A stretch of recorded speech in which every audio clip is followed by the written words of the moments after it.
8 or 10? That's up to you.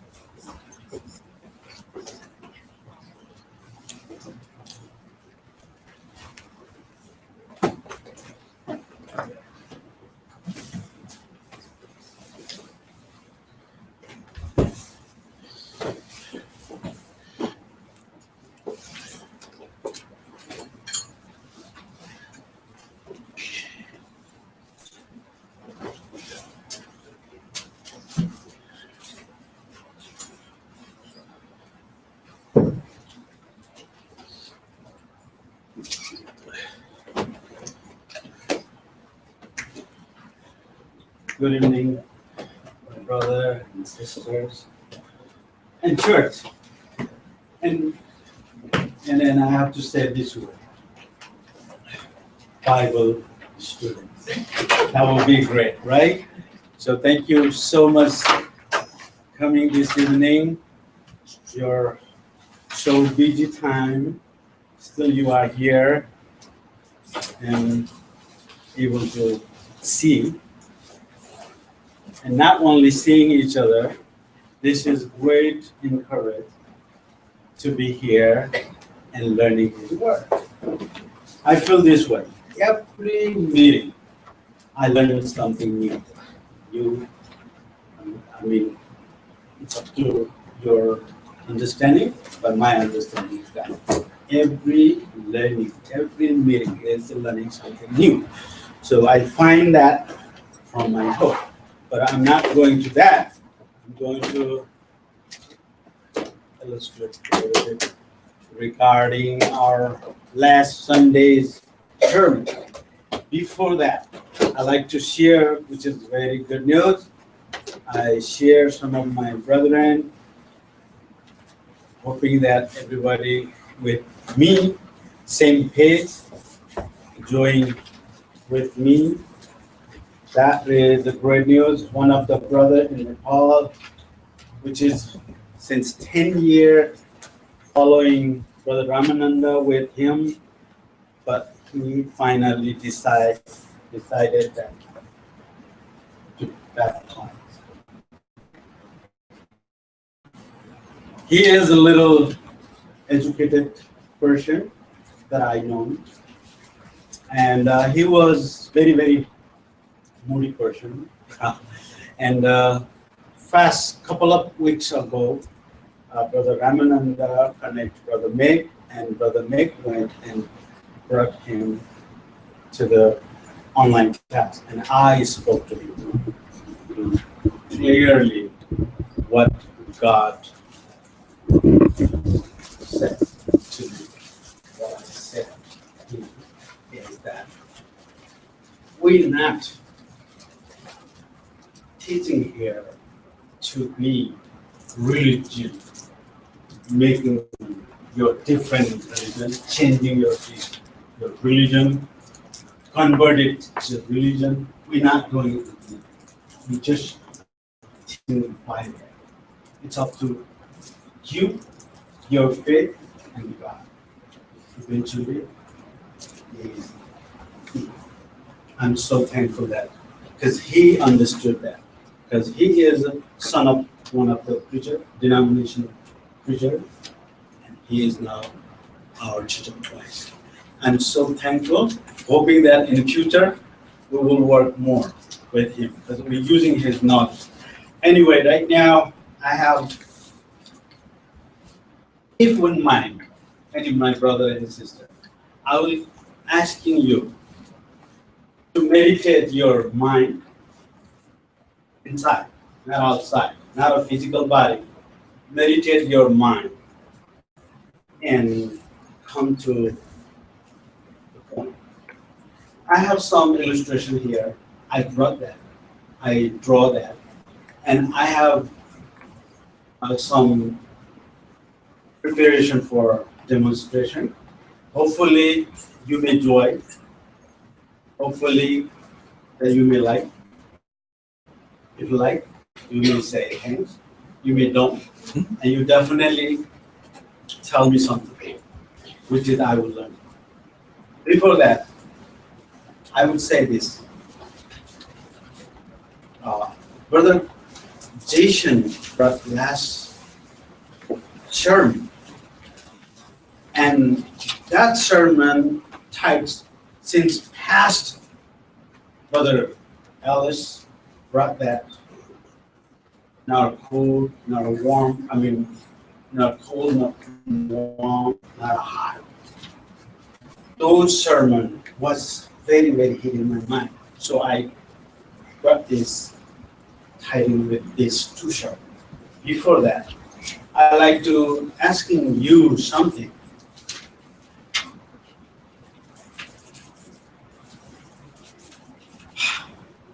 Do I look a little crazy, or do I look miserable? Do I look ugly, or do I look a little cloudy? Do I look jealousy, or do I look anger, needy? Do I look crazy and emotional, moody, having too much ego? How you see me? That my illustration brings that here before our meditation.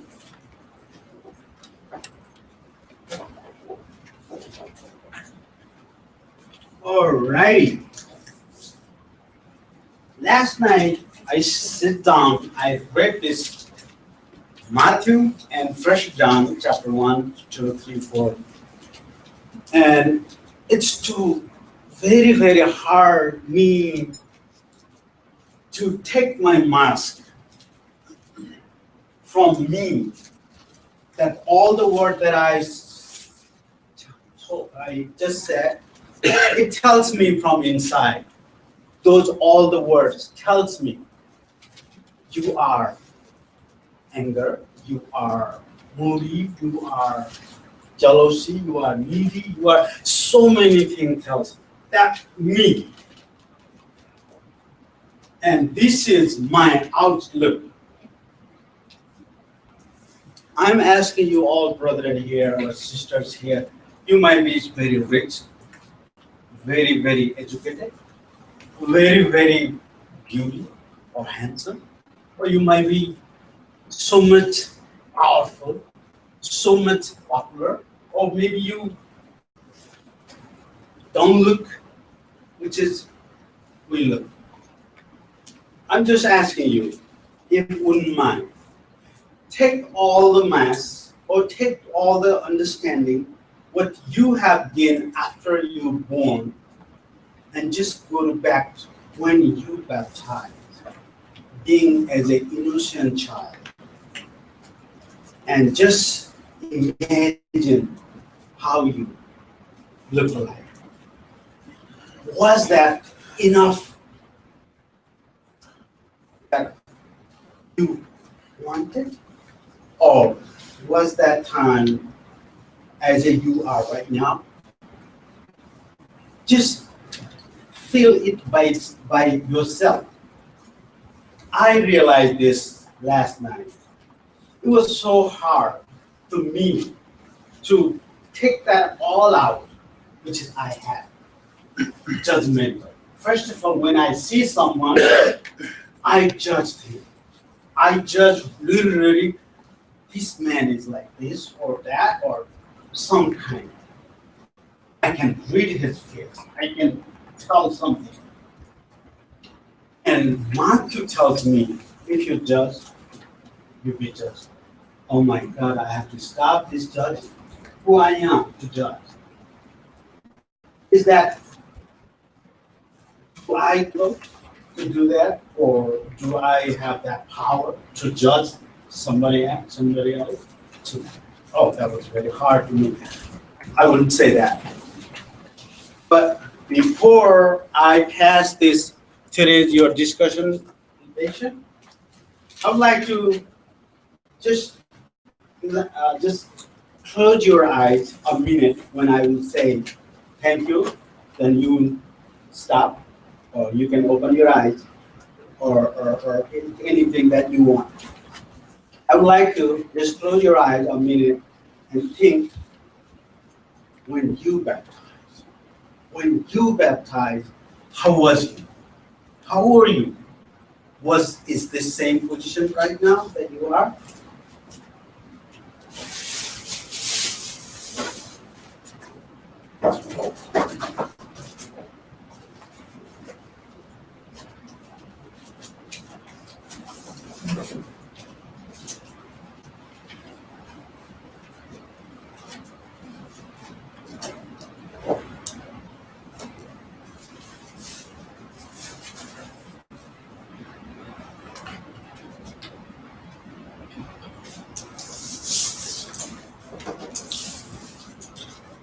Thank you, brother and sister. Thank you so much for your time thinking. I'm just bringing this, hopefully anybody would see this. And this is, I would like to point out,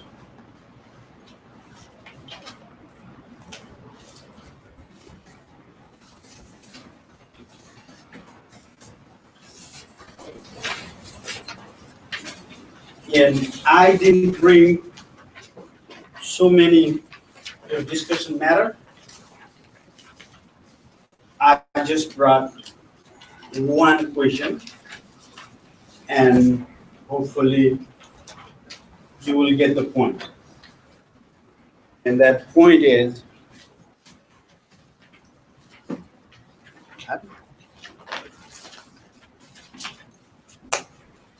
and brother brought revolution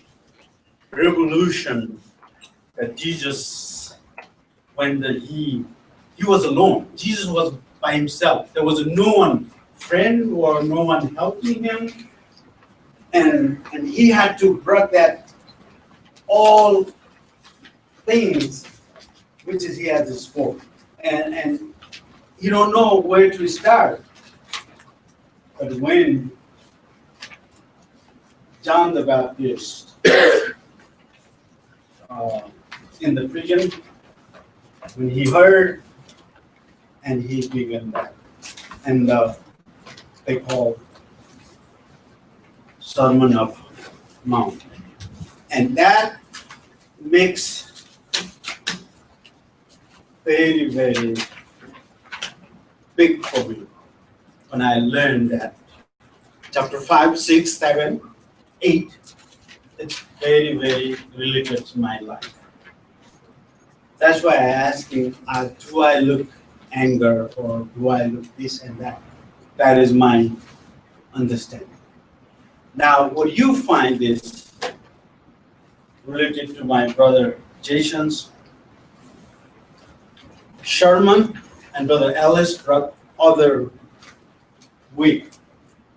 The middle of the part that we're standing, nor we cold, nor we hot, we just middle. If we were hot, we will be doing so much things. But if we were cold, then need some treatment. But we don't see anything because we're hiding inside. That mask covers us. That's my today's focus. If you would go through that, both tight, last and this including. Thank you. You have a 20 minutes. I will not go any after your discussion. I will not take any time. You take. You discuss more. Because this is almost 26. You have 20 minutes, and I will take just 5 minutes after your closing.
Does someone want to read 1 John chapter 1, verses 1 through 7?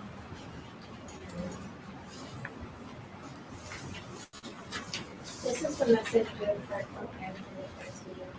God is light, and in him there is no darkness at all. We claim to have fellowship with him, and we walk in the darkness, we lie and do not live out the truth.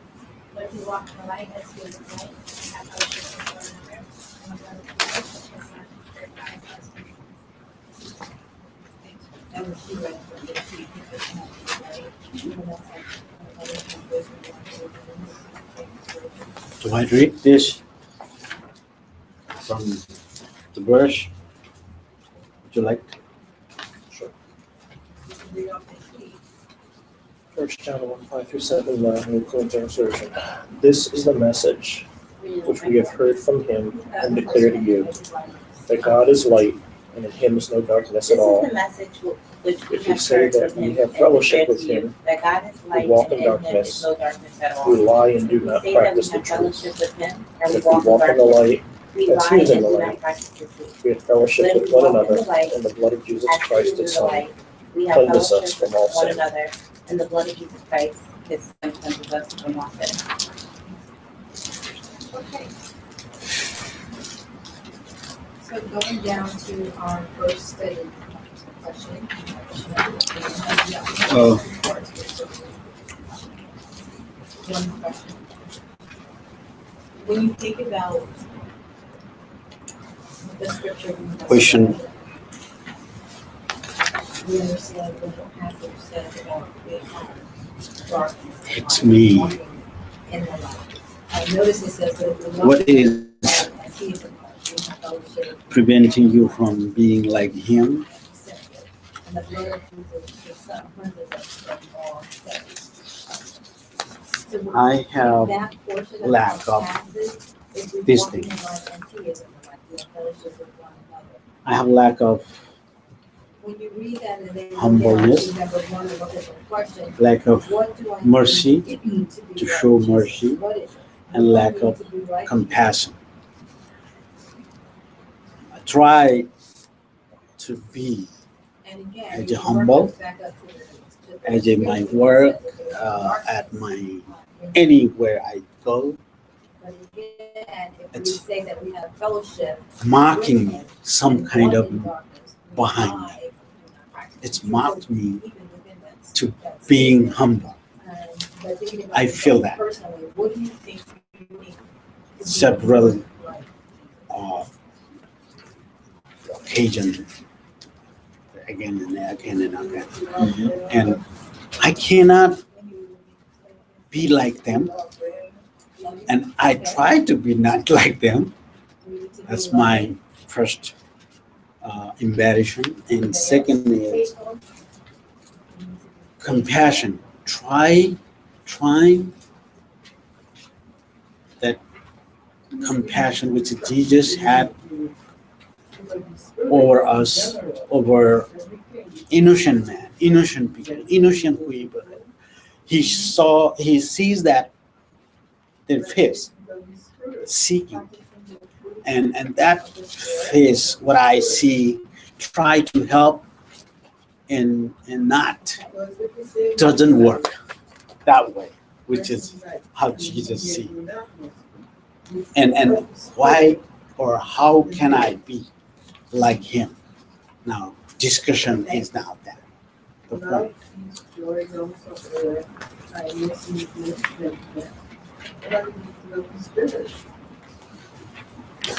It's definitely difficult. Anybody else? I mean, because these things can put you, these Jesus attributes can put you at a negative in the workplace, if you want to stay with that. Like, depending on what kind of job you have, being like Jesus could put you in a financial negative. So it's hard for us who are reward driven since a kid, right? You really can get babies to do things based on something you give them. So it's hard for us to do something without getting an immediate gratification. I think that's a big thing that reality is like we're always. people who are just baptized will see and we kind of forget, right? Because usually in life, if I do something, I should get something, good or bad, right? Like if I do something bad, I'm looking over my shoulder for police. If I do something good, I should get a raise or I should get some recognition, right?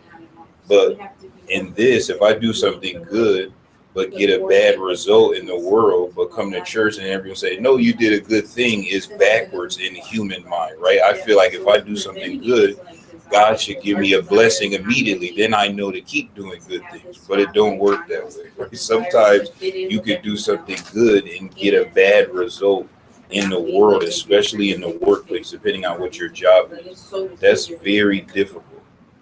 Like, it's hard to keep doing something good but not seeing the benefit of it in the physical sense, which is why I guess Paul was saying don't grow weary of doing good works. But that's very, very hard depending on your personality. But just to me, just the world, most things in the world is a cause and effect. But in a spiritual sense, your main reward is in heaven. You get rewards all throughout your life, but it's not like you can wake up and there's manna outside, right? Or there's dew on the grass and you're like, oh, good, that means God is for us. If we woke up and there was no manna, that means he'd be upset with us. Life really doesn't work that way on a daily, which is how I think people get lost in not really trying or knowing how to be like Jesus. Overall, we know, but every day do I get something more. Like I had 10 blessings yesterday, then I went to Bible study, so tomorrow I'm gonna have 11 blessings. That means next week I'll go to Bible study. No, people said my life was the same the Thursday after I went to Bible study and the Thursday I didn't go to Bible study. So why would I keep going? That's how people feel, because there's no physical benefit. And that's the thing, I think, even when Jesus was preaching, especially throughout the Sermon on the Mount type preaching, this is a hard saying, right? They were like, how can you, even Nicodemus, these things are hard because other things people tell us we can see, right? We can see a Pharisee wearing certain kind of clothes, doing certain things. They say that's a religious person. You told us don't fast, so no one sees. So then no one even know I'm doing a good thing. That's how it's hard to do this relationship with God who you can't see, because we're so used to getting blessings or something based on physical. So it's I think that's one of the biggest challenges, to get past that cause and effect aspect. And the Bible gives us some characteristics of the new man. I'm trying to think that situation. Brother Jason talking about Peter when he saw Jesus walking on the water, and he didn't see anything right or left and down or anything. He just saw Jesus walking, and he just asking, "Can I come?" And he's come. He just got out from the boat. He just walked. He not feeling where he walked. I feel this way. If Jesus asked me when I was on the bridge, Jesus said, "Come out." So I now step out of bridge, right? No matter there is a whatever it is. Now I just have to stop, step. So I am not that big faith, holding that big faith, that not seeing anything, just seeing Jesus is in front of me. He is Savior. He just saves me. Just like Abraham, when he trying to slay his son, he didn't know God will stop him and provide something, right? He had no idea. He just doing what he's supposed to do. That's all, right? So I'm not that position. I'm still not that position. Why I'm not? Why I am not? You understand, right? What is the prevent? What things that I'm not that much big, faith holder. And so that's how it should be for all Christians. To me, I think it comes down to true unmerited love is what I really need to be like Jesus. Meaning that my love is not based on somebody else loving me or giving to me something that is considered to be love. I need to be more like Jesus in that he constantly gave, and he was willing to give his life when we were considered to be his enemies. And that's very difficult to do, to really love in that way, because that means that you're putting yourself last. There's a children's verse that says, a song that says, Jesus first, yourself last, and others in between. Mm-hmm. And when you look at Jesus and his life, he put God first in everything. Yeah. Then he put others in second, and he always put himself at the very last. Because he was doing his Father's will. Now to us, to me personally, it's difficult because when I don't feel that somebody is being loving to me, why do I want to do something good for them? And it's a matter of a lot of those things that you said, pride, selfishness, laziness sometimes, because you don't want to do something because you don't feel motivated, because you don't think that you're going to get anything back out of it. And those kind of things I need to work on more in my life. And I like where the book of James talks about being quick to listen and slow to speak and slow to become angry. And that's a part of love, because you have to deal with other people. And that's something that I need to pray more for those attributes, and realize that without having that kind of love in our life, we're really not pleasing to God. And that's something that all Christians definitely need to work on. But to me, I think that's the biggest attribute, the biggest thing, to really love unconditionally, the way that Jesus did, in all circumstances. That doesn't happen. Somebody cut you off in the car, or whatever it is. You don't think about it. That's not the first thing that comes to your mind. But to Jesus, that was different. It was always the forefront thing in his mind, was that kind of love for people. So even when he was being beaten and whipped and that crown of thorns was put on his head, he was still thinking about his love for mankind and the people that were doing that to him. He still had a love for them. He didn't want them to be lost. And that's the kind of thing that I think, to me personally, if I put that more in my mind, it would help to be able to put those other things into perspective, and be able to walk a life that's more like Jesus to me. So that love is important, because commitment. I think Jason was saying Christianity is a verb, not a noun. Mm-hmm. Like that commitment sometimes is all that will get you to that next point, right? Because it's like when you put it into action, then you say, well, I have to do it, so let me do it, right? But if you just like and love is way different. Like something, then after a little bit of time, I don't like that thing anymore, right? But love, if it never fails, means even when the liking is gone, you still have the commitment and the action. So I think that's what is a difference for us, because we just feel like, well, I do things when I like to do it, right? Not because I feel like I have an obligation, right? That's why it's like, today I don't feel like doing it. But Jesus said that Jesus's message was he had an obligation to truth, right? He had an obligation to what God told him to do. So therefore, he never didn't do it. But we feel not really that much obligated, not that much all the time committed. We just feel kind of in the liking category. And it's easy to not do something if you only stay like. But once you love, then it's different. So that's true. That trying to get to that level is the main thing, which is why I think Jesus said all these principles, all these commandments really hang on, you have to love God more than anything and love your neighbor as yourself. Because without that commitment to who we are, God is love. Without that commitment, none of these other things, when you don't feel good, will you want to do them? It won't. None of the other commandments throughout the whole Genesis Revelation will motivate you to do something. Only commitment. That's it. If it's out without love, honestly, if we didn't feel like it, even if you were scheduled to teach, you would be like, I don't feel like cooking today.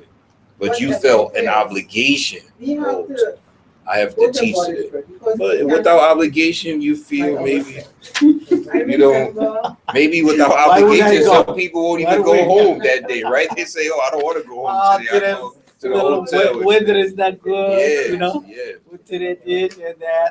Without that commitment, none of the other commandments will matter. Yeah. It even goes beyond that because the Pharisees were doing the things they should do, but that love portion is what they were missing. Yeah. And that's what God is trying to show us through his son Jesus, is that if you truly want to make him happy, then we have to do everything out of our love for him. Not out of an obligation. I mean, sometimes we end up doing things out of an obligation because we just don't have that love acting in our life the way that it should be. But if you love something, you have a passion for it. Yes. You want it. You want to be around it. You want to learn more about it. You want to, immerse yourself completely in it. And that's what Jesus had with his Father. When he went off to pray, that's why I think he was so upset with his apostles when he told them, wait, stay awake. Because he's spending this time talking to his Father, asking for help, and knowing that his life was about to end. In that passion that he had when he came back and he saw them sleeping, he's like, you guys just don't understand it. You just don't. You have to be in this 100%, not just while I'm here physically in fleshly form. Basically, is what I see that sort of like going through his mind at that time. He's trying to tell him, listen, you're going to have to deal with all of this stuff when I'm gone, physically from this earth. And that's how I individually, and how you brought it up to begin with, in regards to thinking about the time that you were baptized, ties into this very, very well. Because I think that's one of the times that we can be considered to have the most passion for Christ, at the time of our baptism, because we realize that all things have been washed away and we've been made new. Over time, I think we sort of feel that we basically, what do you call it? You get silver. What happens to silver? It gets dull, and it's got to be polished up again after a while. And we could still be used as a fork or a knife or whatever, but we're dull. We're not like we were before. And that's something that doesn't please God, and it goes into that mindset of lukewarm and hot and cold. And sometimes we think it's okay, we're drifting along, we're not as bad as everybody else, but yet we don't have that passion any longer. We're sort of on autopilot. I would like to add you that a couple of weeks of Wednesday, I said that, the Uber driver, they falling because of their star gone. Yeah. They get, when they start, there was 5 star. And when they keep driving, then 4, 5, 4, 4, 4, 3, and 4, 2, and 4, 1, and 4. When it's 4, they will beeping the flashing light. You're danger. You're danger. Gone. Then your light. They will seize your driving authority. They will take your position, and they quit their job to drive this car. No more job.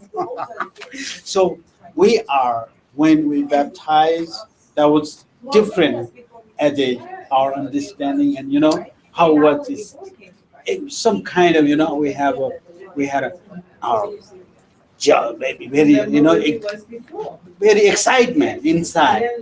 I will do this and I will do then slowly stop going church, stop going, Bible study, stop going worship service, then likewise, and book dropped. That mind, this everything that started gives me. What you have learned, then I feel you learned nothing. You learned none. If you would have learned, at least you would do something, something. And I feel that so that by myself. That's why I brought that the mask one last night. I decided, can I do this? Anything, whatever comes in my life, everything behind this mask. Everything. Take, and then this mask says, don't take out, don't take out. You need it. You need it. It says, I said, no, I want to take you out. I want to throw you out. I don't like it. I don't want to be you. I don't want to be you. I'm done. Whatever happens in my life, no matter, I will go strict.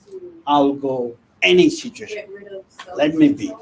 I don't want to be like, showing sober, Bible study, church, humble.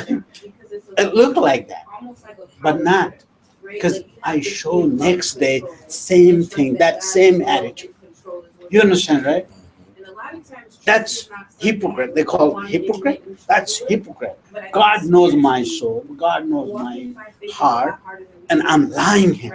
And every day taking that cup and says, judge yourself. I judge at the time. I'm okay.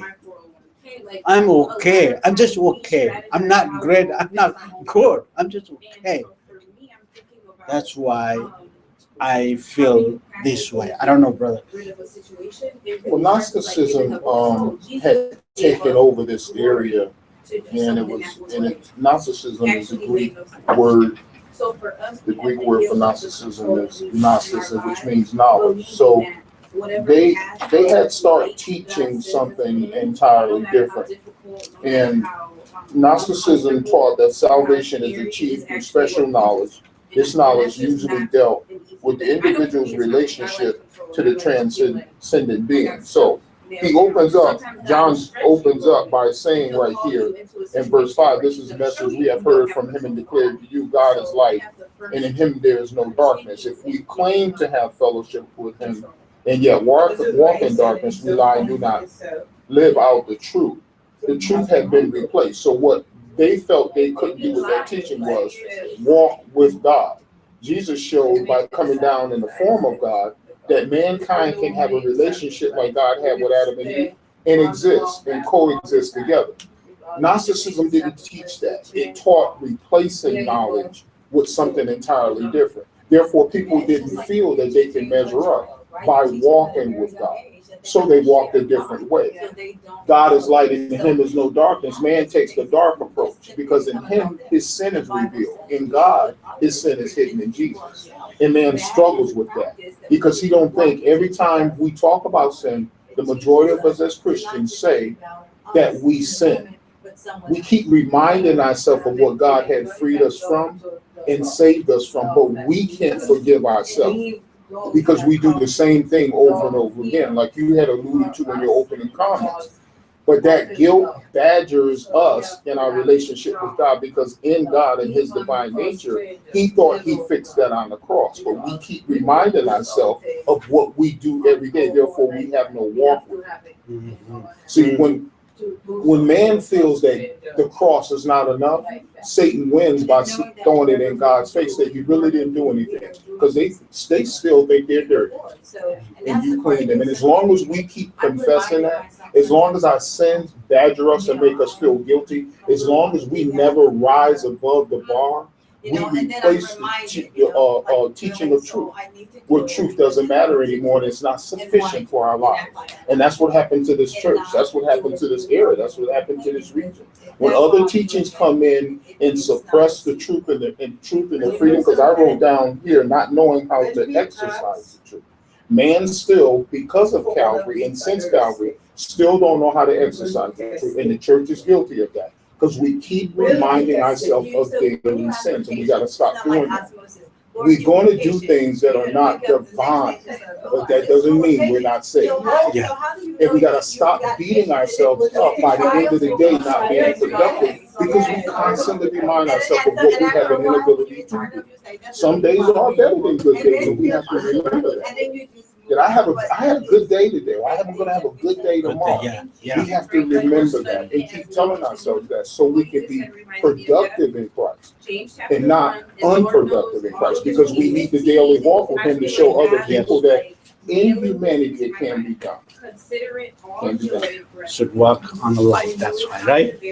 How's that? Your message represents that? The testing of your faith. Tell me whenever you bring your some sermon special, Okay. changing heart, changing some mind. I'll help you to find. Okay, I give you more than that I thought. It's almost like more than a half hour we talk. The talking never ends. I'm sorry. Talking never ends, right? So you all okay? You enjoy talking? We enjoy talking. Good. As long as you enjoyed, I thank you very much. So I brought this black and white. Your mind would scan this out, and you always remember this. One side black, one side white, middle of the part, there's someone standing. How can you say you're black or white? Or how can you say that's like right now, the situation, right? You know, the Republican, Democrat running, keep running. No one can see which one which, today they eating good food there, they're just running there. And tomorrow they're feeding there and they're running there. No, regardless, because they don't have here Republican or Democrat. They're just running here and there. We are not that. We are clearly either black or white. The white is God is light. Clearly, it's a big letter, almost like 150 points. This font is 150. I put that, at least you should be able to see that clearly. God is light. But you can't see maybe, because this is, I put little small. I think this is 50 points. It says, do not love the world or the things in the world. If anyone loves the world, the love of the Father is not in him. For all that is in the world, the trust of the flesh, the lust of the eyes, and the pride of life is not of the Father, but is of the world. It's called 1 John chapter 2, verses 16. So I brought this, at least we all know in this inside. If I say I have drawn, there is so many things. Can you see here? I have drawn here so many things. Can you see here? No. Things you may see. I see them because I draw them, but you can't see. That's why Christians, when they live in this world, nobody sees them. They disappear. Just like we almost 30 people already were baptized, they are gone. I don't know where they gone. We don't know, right? But if they live here, we would see here. We would see them here. Clearly, visible. At the Sunday, Wednesday, any our event, any church event, activity, they're everywhere. But they're gone. Where are they gone? Back to their previous life. Jesus died for bringing here. Just brother was mentioning there. If Brother Patrick sold your house and saved one person from the jail, bringing back jail and giving him life, new life, and he go to sell them same thing that sitting on the corner, the $10 or $50 the package, and go to back jail. What do you think? You sold your property and take him from the jail, giving him, what do you call that? Deposit to government? Bail. You bail them, you pay to get him out, you did it. you am done, and suddenly after next week, you heard he is your soul, your position, soul, your house, or everything. The Jesus paid, the blood was way, way, way more than your house price. That's the biggest thing. And that price. And that price that Jesus paid, we were talking here a little while ago. I'm thinking that day, all left. 5,000 people have, if the Bible says more than 5,000 they ate, right? At that day, Jesus fed them fish and bread. After that, what happened? They all left. They all gone. Jesus knew that he is going to hang. Jesus knew he is going to shed blood for those people who left him. I'm sorry. Still Jesus loves. Still he loves because of Jesus knows. We all knows today here because we know Jesus. That's why we're here. Otherwise we would be disappear like them. So I just asking you, please, just scan this little illustration. Hopefully you might not forget any day, any moment, and bring things out. Any you're studying, your any time, it will help you. Just remember, white is God, black is word. That's all I wanted to describe. And my previous illustration is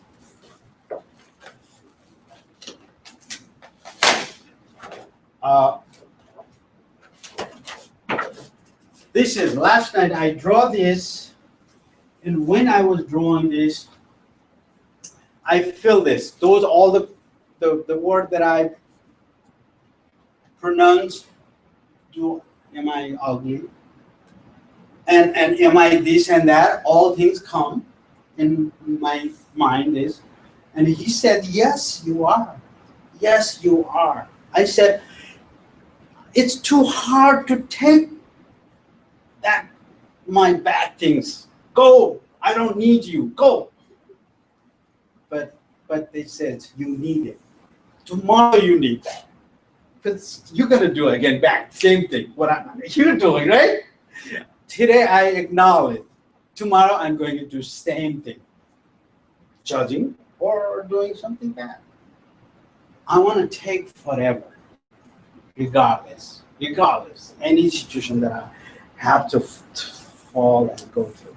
So that's why this is also, if you would like to scan and think about anything before you've done something, and remember why Jesus said that word, which is I have written there.